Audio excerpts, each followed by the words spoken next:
Olá, irmãos. Boa tarde para você, ou boa noite, né? Ou bom dia, na hora que você estiver vendo esse vídeo. Desejo que você esteja bem, você e sua família. Eu desejo também que se alguém esteve aí doente ou precisando de algum tipo de apoio, de socorro, já esteja se recuperando ou já esteja recuperado.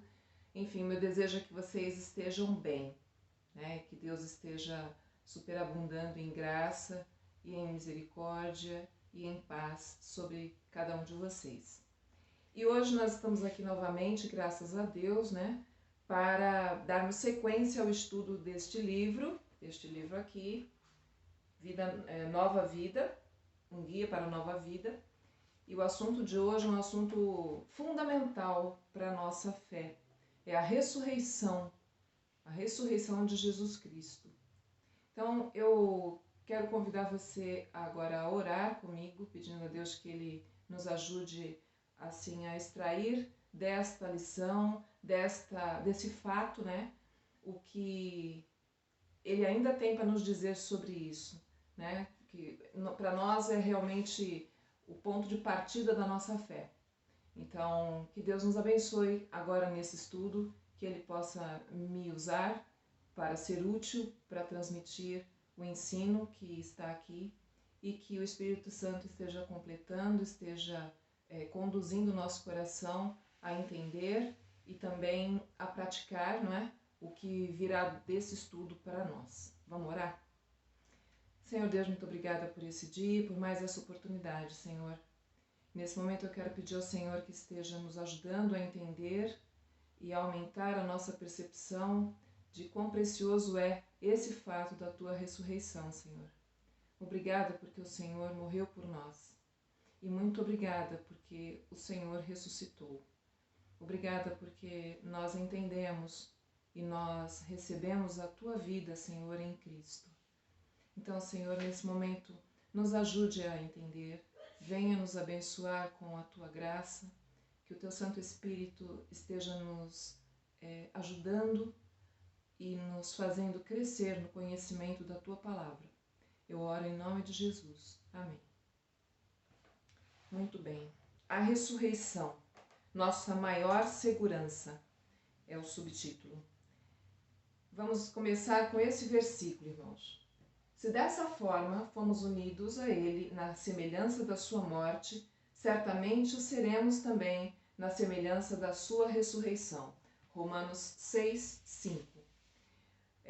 Você pode acompanhar aí, né, no texto que você recebeu pelo WhatsApp, a sequência do que o autor coloca aqui no livro, né? Este foi um evento extraordinário, a ressurreição de Jesus Cristo, e não foi uma surpresa. Jesus havia dito aos seus discípulos que ele seria entregue, né, para ser maltratado, ele seria morto e ele ressuscitaria ao terceiro dia.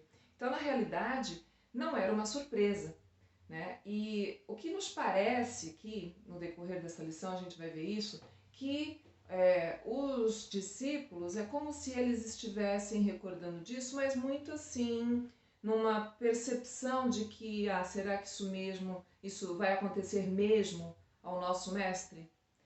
É como se não pudesse acontecer. Afinal de contas, o Filho de Deus padecer, morrer numa cruz, né, de uma forma tão indigna, como a gente já viu, a cruz era destinada a pessoas que eram uma vergonha, né, para a sociedade.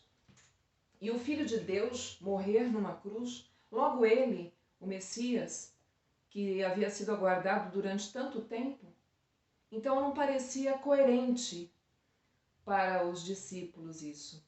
Essa é a percepção que a gente tem no decorrer dos textos que nós vamos ler, que a gente vai ver a reação dos discípulos, né? Conforme Jesus ia dizendo a eles o que ia acontecer. Eles estavam tristes e abalados por tudo aquilo que o mestre iria sofrer, segundo o relato dele mesmo. Vamos ver esses versículos. Desde aquele momento, Jesus começou a explicar aos seus discípulos que era necessário que ele fosse para Jerusalém e sofresse muitas coisas nas mãos dos líderes religiosos, dos chefes dos sacerdotes e dos mestres da lei, e fosse morto e ressuscitasse no terceiro dia. Mateus 16, 21. Depois, reunindo-se eles na Galileia, Jesus lhes disse: O Filho do Homem será entregue nas mãos dos homens. Eles o matarão, e no terceiro dia ele ressuscitará. E os discípulos ficaram cheios de tristeza. Mateus 17, 22 e 23. Ainda esse texto. Estamos subindo para Jerusalém, e o Filho do Homem será entregue aos chefes dos sacerdotes e aos mestres da lei. Eles o condenarão à morte e o entregarão aos gentios, para que zombem dele, o açoitem e o crucifiquem. No terceiro dia ele ressuscitará. Mateus 20, 18 e 19. Mas, depois de ressuscitar, irei adiante de vocês para a Galileia. Mateus 26, 32.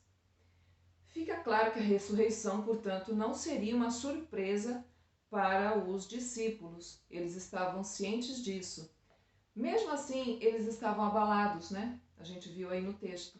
E talvez sem querer mesmo era acreditar que tais fatos iriam mesmo acontecer ao Mestre.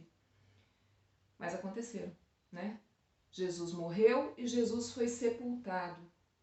E a gente vai agora pegar uma série de informações a respeito de José de Arimateia. Nós sabemos que José de Arimateia pediu o corpo de Jesus para o sepultar. Então, quem foi José de Arimateia? Né? Vamos tentar descobrir um pouquinho sobre ele, o que se sabe sobre ele. Né? José de Arimateia foi um judeu que era um homem membro do Sinédrio. O Sinédrio, naquela ocasião, era a escola que formava os juízes do povo judeu. Né? Então, era o conselho, a alta corte que regia os judeus. E era ali que José de Arimateia, né? Ele é chamado assim porque Arimateia é uma cidade da Judéia. Ele era de lá, então José de Arimateia. Este homem, um homem rico, um político, ele era um político, um senador. Este homem, ele foi alguém muito influente, né? Porque para participar do Sinédrio, essa pessoa tinha que ter credenciais. E ele era essa pessoa. Não só ele, né? Pelo que se sabe, havia 69 participantes do Sinédrio. E José de Arimateia era um deles. Né? Então, ele era uma pessoa que participava da corte suprema, ali com sede em Jerusalém, do povo judeu. Muito bem. Ele é descrito lá em Lucas 23, 51 como um homem justo e bom, e que apesar de ser membro do Sinédrio, ele não votou a favor da condenação de Jesus, ele votou contra. E completa dizendo que ele era alguém que esperava o reino de Deus. Veja lá em Lucas 23, 51. Havia um homem chamado José, membro do conselho, homem bom e justo, que não tinha consentido na decisão e no procedimento dos outros. Ele era da cidade de Arimateia, na Judéia, e esperava o reino de Deus. Em Marcos 15, 43, a gente vê que ele era descrito como um senador honrado. Chegou José de Arimateia, senador honrado, que também esperava o reino de Deus, e ousadamente foi a Pilatos e pediu o corpo de Jesus. E lá no Evangelho de João, no capítulo 19, 38, nós vemos que ele era um discípulo de Jesus, mas era oculto. Ele era oculto por medo dos judeus. E o medo dos judeus era porque se ele fosse descoberto como membro do conselho que ele era, ele seria expulso do conselho e também da sinagoga por consequência. Né? Em Mateus 27, 53 a 60, a gente lê o seguinte. Ao cair da tarde, chegou um homem rico de Arimateia, chamado José, que se tornara discípulo de Jesus. Dirigindo-se a Pilatos, pediu o corpo de Jesus, e Pilatos ordenou que lhe fosse entregue. José tomou o corpo, envolveu-o num lençol limpo de linho e o colocou num sepulcro novo, que ele havia mandado cavar na rocha. e fazendo rolar uma grande pedra sobre a entrada do sepulcro, retirou-se. Isso está lá em Mateus 27, 57 a 60. Foi-lhe dado um túmulo com os ímpios e com os ricos em sua morte. Isso vem confirmar o que Isaías diz lá no capítulo 53, versículo 9, que Jesus foi entregue a José de Arimateia, né, para que ele cuidasse do sepultamento. José de Arimateia, embora seguisse a Jesus, fosse um discípulo de Jesus oculto, pela razão que eu já falei, né, ele tinha receio dos judeus, ele atentava muito bem para quem era Jesus. E o que ele fez foi um ato de coragem. Na verdade, José de Arimateia, ele enfrentou naquele dia não só Pilatos, como todo o conselho, né? Então, este homem que teve este procedimento enquanto Jesus estava vivo, reage de uma forma mais ousada, né? E se coloca como alguém que não concorda com a condenação que os outros lá haviam imposto sobre Jesus, né? Ele é contra aquilo, ele vota contra. E não só vota contra, como depois da morte ele pede o corpo, recebe, tem autorização de Pilatos, né, para levar o corpo e o sepulta num sepulcro novo. E isto faz cumprir o que Isaías diz lá no capítulo 53, versículo 9. Foi-lhe dado um túmulo com os ímpios e com os ricos em sua morte. Então Jesus teve da parte de José de Arimateia, diria assim, maior atenção depois de morto do que enquanto vivo, né? Ele cuidou do corpo de Jesus. E nós vamos ver que não foi só ele. Um detalhe que eu quero chamar a atenção aqui foi que Jesus foi gerado em um ventre virgem e foi sepultado em um túmulo novo, um túmulo inviolado, onde ninguém havia sido colocado ainda, né? É uma ressalva porque o começo e o final de Jesus foram de forma peculiar, né? Foi de forma ímpar, diferenciada. Jesus foi sepultado e no sábado, vamos ver o que aconteceu. Eu quero só ressaltar o seguinte, o texto que nós vamos ler agora, que está em Mateus 27, 62 e 66, não é sem propósito que esse texto começa mencionando que era sábado. Então vamos ver. No dia seguinte, isto é, no sábado, os chefes dos sacerdotes e os fariseus dirigiram-se a Pilatos e disseram: Senhor, lembramos que enquanto ainda estava vivo, aquele impostor disse: depois de 3 dias ressuscitarei. Ordena, pois, que o sepulcro dele seja guardado até o 3º dia, para que não venham seus discípulos e, roubando o corpo, digam ao povo que ele ressuscitou dentre os mortos. Este último engano será pior que o primeiro.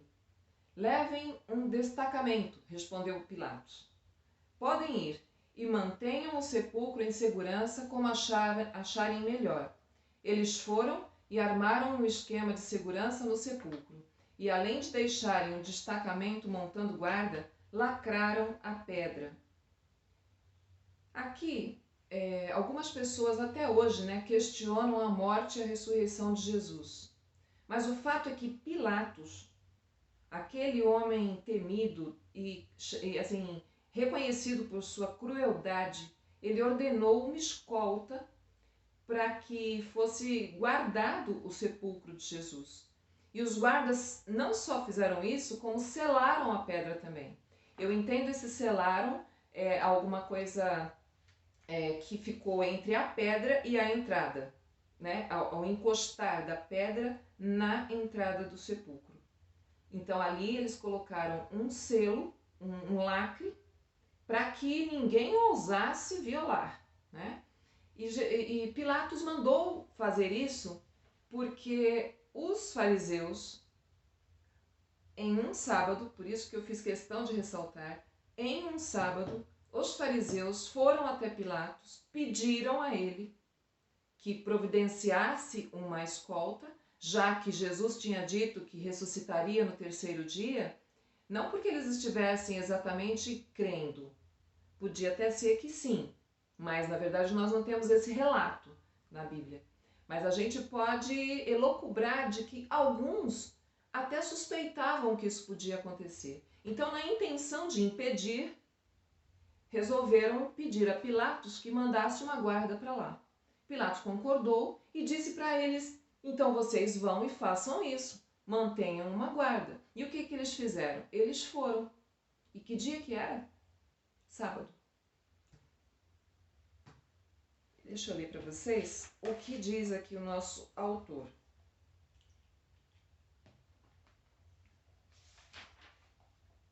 Este selo era uma maneira do Império Romano não só comprovar a existência de um corpo dentro do túmulo, como uma prova da autoridade romana sobre aquele corpo. No entanto, com a ressurreição, não só a autoridade romana foi colocada debaixo da autoridade divina, como a própria existência do corpo pôde ser comprovada por muitas pessoas que viram o corpo após sua ressurreição. Então a gente vê que a ação que os fariseus tiveram tentando impedir o que Jesus havia dito, né, e que aconteceu, a ressurreição, eles fizeram o que era proibido, o que eles mesmos condenavam, né, de fazer no sábado, qualquer coisa que não fosse cuidar da manutenção da vida, isso seria proibido. Então, eles foram fazer coisas proibidas no sábado. O que condenavam foi o que condenavam foi deixado de lado para sustentarem uma mentira. Eles negociaram seus valores pelo que era conveniente para eles. Já viram gente assim? Não é à toa que Jesus os classificou um pouco antes como hipócritas. Lembram disso? Eles eram como sepulcros caiados, Jesus disse. Bonitos por fora, mas podres por dentro. Então a gente verifica aqui que os fariseus, que tanto perseguiram Jesus, né? A gente viu isso em estudos anteriores. Eles perseguiram Jesus por qualquer coisa que ele fizesse no sábado. Não só ele, como os discípulos dele. Agora, os fariseus rompem com isso, violam isso e vão até Pilatos para conseguir que uma guarda seja montada no sepulcro para impedir a possível comprovação da palavra que Jesus já havia dito, que ressuscitaria. Então eu achei muito importante trazer isso, porque em momento algum o que Jesus disse sobre os fariseus não tinha razão de ser, né? O túmulo estava vazio. Eu vou ler agora um outro texto, me acompanhe. Depois do sábado, tendo começado o primeiro dia da semana, Maria Madalena e a outra Maria foram ver o sepulcro. E eis que sobreveio um grande terremoto, pois o anjo do Senhor desceu dos céus, e chegando ao sepulcro, rolou a pedra da entrada e assentou-se sobre ela. Sua aparência era como um relâmpago, e suas vestes eram brancas como a neve. Os guardas tremeram de medo e ficaram como mortos. O anjo disse às mulheres: não tenham medo. Sei que vocês estão procurando Jesus, que foi crucificado. Ele não está aqui. Ressuscitou, como tinha dito. Venham ver o lugar onde ele jazia. Vão depressa e digam aos discípulos dele: ele ressuscitou dentre os mortos e está indo adiante de vocês para a Galiléia. Lá vocês o verão. Notem que eu já os avisei. Mateus 28, de 1 a 7. Maria Madalena e a outra Maria foram depressa, seguiram o que o anjo havia determinado para contar o que tinham acabado de ouvir e de ver. Né? Que tremendo testemunho foi esse. Né? Elas testificaram algo maravilhoso, que Jesus já tinha falado e que aconteceu, e elas foram pelo que o texto nos indica, as primeiras a verem o túmulo vazio. E o Império Romano atestou o túmulo vazio. Quando? Quando subornou os guardas que ficaram lá de escolta. Então, vamos ver isso nesse texto. Ó. Quando os chefes dos sacerdotes se reuniram com os líderes religiosos, elaboraram um plano. Deram aos soldados grandes somas de dinheiro, dizendo-lhes: vocês devem declarar o seguinte: os discípulos dele vieram durante a noite e furtaram o corpo, enquanto estávamos dormindo. Se isso chegar aos ouvidos do governador, nós lhe daremos explicações e livraremos vocês de qualquer problema. Mateus 28, de 12 a 14. A situação dos guardas estava bem delicada, né? Na verdade, os religiosos, os líderes religiosos que botaram os guardas numa situação delicada. E a gente vai ver que para sustentar a mentira, esses líderes religiosos envolveram outras pessoas, os guardas. Os guardas apenas cumpriram ordens, né? Todo o trama criado foi criado pelos religiosos. A gente viu no texto que eles se reuniram e foram até Pilatos. Então havia um plano e esse plano envolveu os guardas. Eles foram, fizeram o que foi mandado fazer, mas não havia condição de deter Jesus, né? A postura do Império Romano e a pretensa autoridade sobre Jesus caiu por terra. E o fato de ter caído por terra colocou os líderes religiosos numa saia justa. Eles tinham que ter algum escape para aquela situação. E também os guardas. Porque, vejam só, se eles estivessem dormindo, como é que eles viram que foram os discípulos, né? No texto do livro a gente vê isso, que foram os discípulos que tiraram o corpo, roubaram o corpo. E se eles estavam acordados, como é que eles podiam permitir aquilo? Então, em ambas as circunstâncias, eles estavam bem encrencados. E a sentença para eles seria a morte, se o governador soubesse. Mas o interesse dos líderes religiosos em omitir o fato da intervenção divina os fez subornar os guardas e ordenar que dissessem que os discípulos haviam roubado o corpo de Jesus de noite. Hoje, e naquela época também, né? Daria um bom processo por falsidade ideológica, por suborno, por falso testemunho. Então aí a gente vê como que os líderes religiosos realmente eram como Jesus havia dito a respeito deles, né? Sepulcro caiados. Eles eram hipócritas. Eles pareciam uma coisa quando lá dentro eram outra, né? Não podiam admitir que Jesus fosse quem ele disse ser. Nossa grande esperança está em que Jesus ressuscitou naquele domingo. Mais uma vez, ele cumpriu sua palavra. Ele mostra autoridade sobre a morte, voltando à vida. Ele subjuga a pretensa autoridade romana e os líderes religiosos judaicos. Ao vencer a morte, Jesus nos assegura a vida eterna e nos garante que vamos ressuscitar também. Imaginem a alegria dos discípulos. Eu fico imaginando assim, gente. Quantas pessoas a gente já não perdeu, né? Não morreu, que a gente teve que se separar dessa pessoa e a gente amava tanto e ainda ama. A morte não cancela o nosso amor, né? E imagine você que essa pessoa, 3 dias depois, aparecesse viva. Você, acredito assim como eu, ficaríamos estupefados e totalmente felizes, né? Não caberíamos em nós de tanta felicidade. E assim com os discípulos, né? A ressurreição trouxe para a vida deles uma alegria enorme e uma ousadia também. E a mesma coisa que trouxe para eles deve trazer para nós, que somos cristãos também. Olha esse texto. Com grande poder os apóstolos continuavam a testemunhar da ressurreição do Senhor Jesus, e grandiosa graça estava sobre todos eles. Atos 4:33. Se dessa forma fomos unidos a ele na semelhança da sua morte, certamente o seremos também na semelhança da sua ressurreição.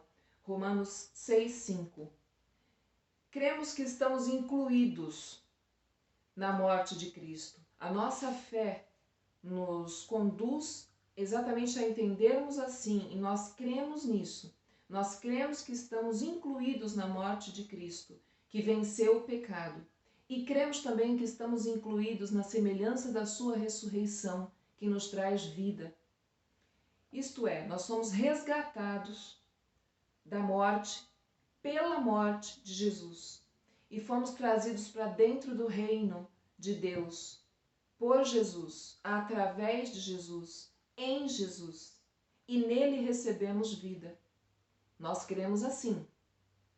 A nossa base da nossa fé está aqui. Então, assim como para os discípulos que viram Jesus vivo de novo, falando com eles, ele se apresentou diante deles, nós também devemos ter esse tipo de alegria e essa ousadia. E assim, verificar que a graça de Deus está pulsando em nós por causa da ressurreição. Porque se Cristo tivesse apenas morrido, a nossa fé não teria sentido de ser. A Bíblia já diz isso e nós vamos ver isso agora. Veja esse texto. Ora, se está sendo pregado que Cristo ressuscitou dentre os mortos, como alguns de vocês estão dizendo que não existe ressurreição dos mortos? Se não há ressurreição dos mortos, nem Cristo ressuscitou. E se Cristo não ressuscitou, é inútil a nossa pregação, como também é inútil a fé que vocês têm. Atos 4:33. O que a ressurreição muda em nós? O que a ressurreição interfere no significado das coisas?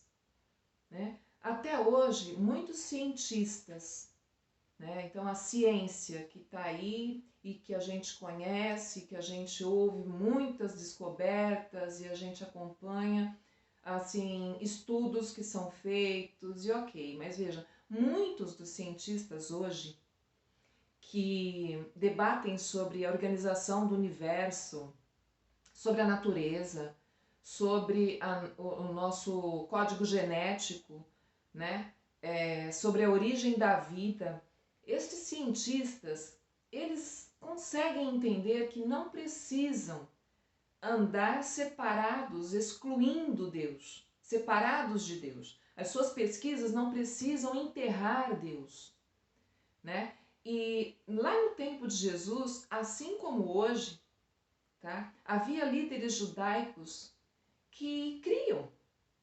Alguns líderes judaicos, a gente falou de José de Arimateia, eu acabei comentando e não coloquei, desculpa, que Nicodemos também ajudou José de Arimateia. Nicodemos, ele participou no retirar do corpo de Jesus dali do Calvário, da cruz, e eles dois trataram do corpo com mirras, com aloés, que eram preparações para o corpo, ser sepultado. Então, os dois eram do Sinédrio. Então, a gente vê que eles, embora líderes religiosos judaicos também, eles creram em Jesus. E assim como eles creram lá naquela época, hoje, muita gente crê em Jesus, mesmo que não declare isso.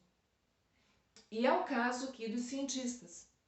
Então, há cientistas, e vários deles, que creem que não podem enterrar Deus, que eles podem descobrir coisas, eles podem desenvolver vacinas, enfim, outro tipo de medicamento que combatem doenças graves, doenças terríveis, mas isso não significa que eles devam excluir Deus, porque por mais que aprofundem-se no conhecimento, em algum momento dessa pesquisa, eles vão se deparar com o fato de que existe um Criador. E isso é inegável. Assim como aqueles fariseus tinham por modo de ser ir contra Jesus e tentar negar o que ele dizia, como que não fosse ele o Messias, como se não fosse ele a verdade de Deus, Assim como eles, hoje a ciência, né, os cientistas e outros filósofos por aí também, muita gente não consegue se render por orgulho, porque não consegue também explicar por outra fonte que não seja Deus o que existe, a nossa fonte de vida, a nossa origem da vida, toda a manutenção desse universo. Então existe um ser, um alguém que é o dono disso tudo, criador disso tudo. E o homem pode percorrer diversos caminhos. Vai chegar um momento em que ele terá que se render, né? E falando aqui da ciência, a ciência não exclui a existência de Deus. Vários cientistas não excluem a existência de Deus.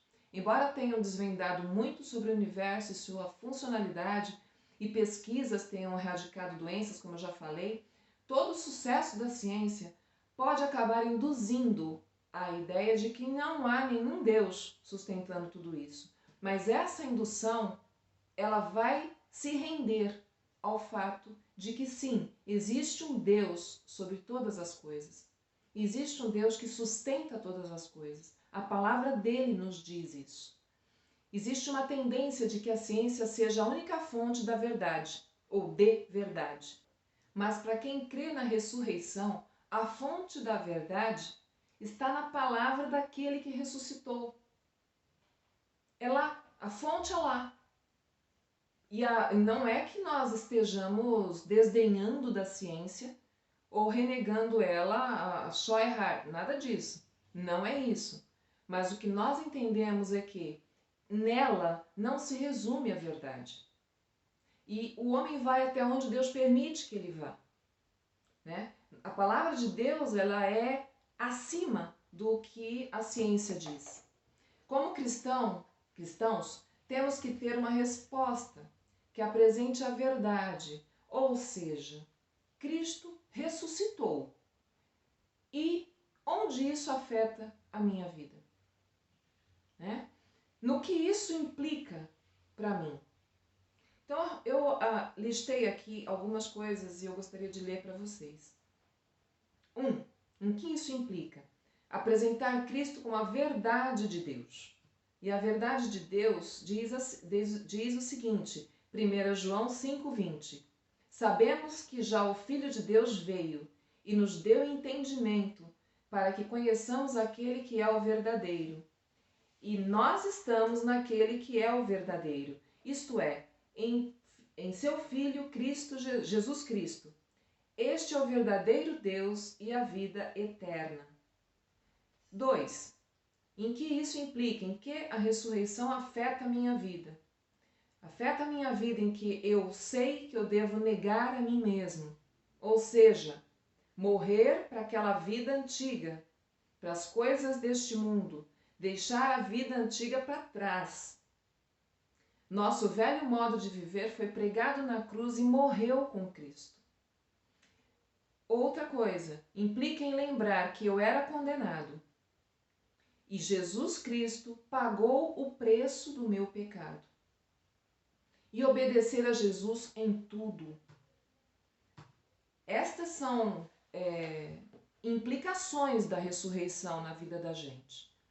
Esses 4 itens que eu relatei aqui, nós vimos inclusive em lições anteriores, né? E a santidade, que foi a do último domingo passado, que foi visto sobre esse assunto com o Renan, a santidade é a 5ª razão.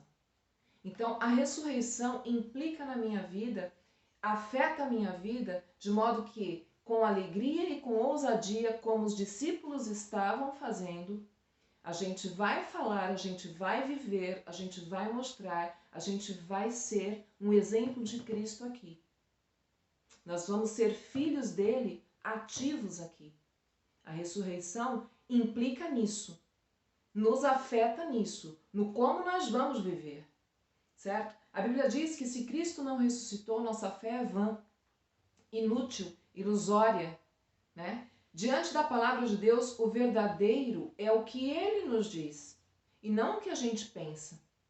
E o que ele nos diz é a verdade. Deu prova disso quando Deus o ressuscitou.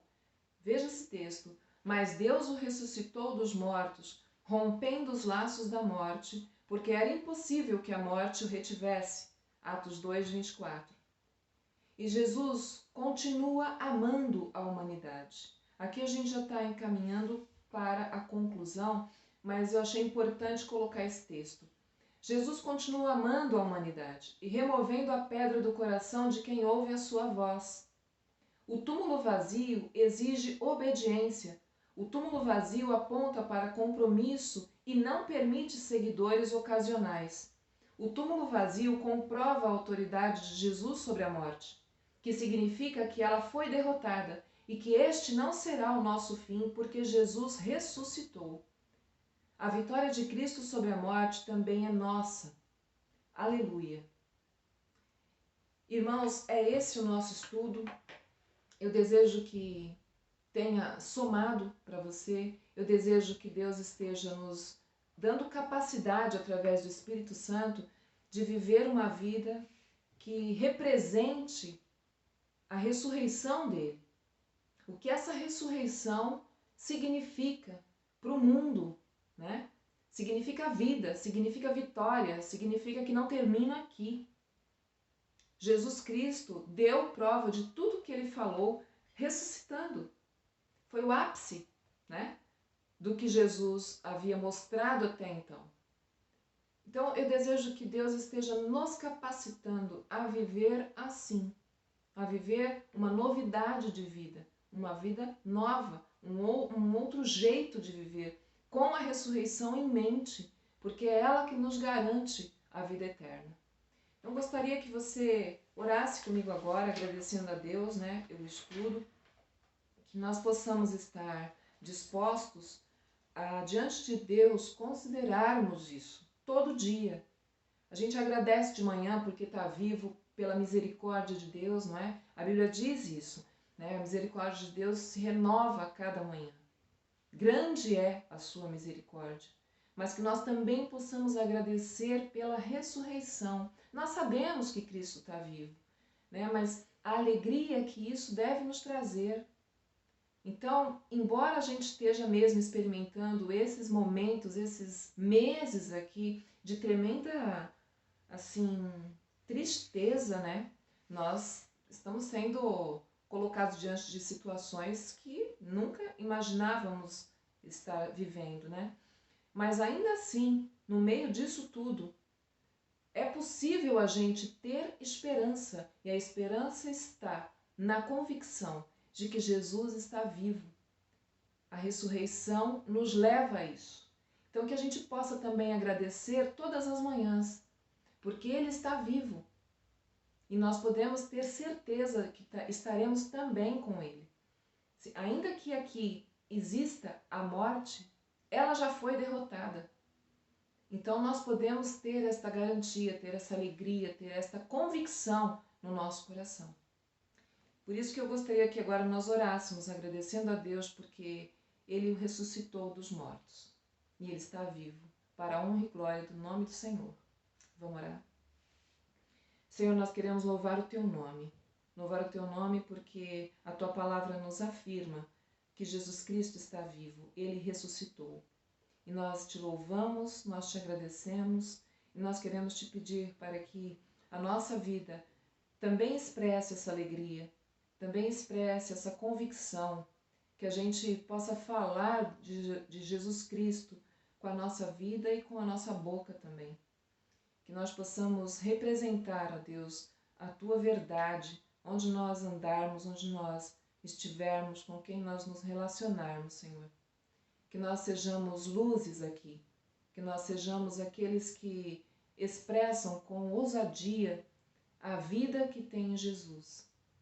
Assim nós te pedimos, Senhor, que o Senhor nos abençoe como igreja, que o Senhor nos abençoe como família, que o Senhor nos abençoe individualmente na nossa comunhão contigo. E, Senhor, muito obrigada porque Jesus não desistiu, porque Ele continua nos amando e amando a humanidade também. Eu oro assim, em nome de Jesus. Amém. Irmãos, foi muito bom estar aqui de novo. Eu espero que vocês estejam assistindo às aulas e até mesmo repassando, né, para amigos, familiares, enfim. Que essa palavra esteja sendo divulgada. E com a mesma ousadia que nós vimos que os discípulos tiveram, que nós também tenhamos, que a gente não perca oportunidades. E aqui dando um spoilerzinho, né, do domingo que vem, a nossa lição vai ser nova vida, novos hábitos, né? Foi o que eu disse agora há pouco dentro do nosso estudo. O nosso estudo falou sobre vida, ressurreição, vencer a morte, que foi o que Cristo fez. Então, para o domingo que vem, nova vida, novos hábitos, começando tudo de novo, que o Renan vai nos ensinar, vai nos dar a aula. Então, que Deus abençoe você, que Deus esteja abençoando a sua família também, guardando cada um, né? E um grande abraço para você. Tchau!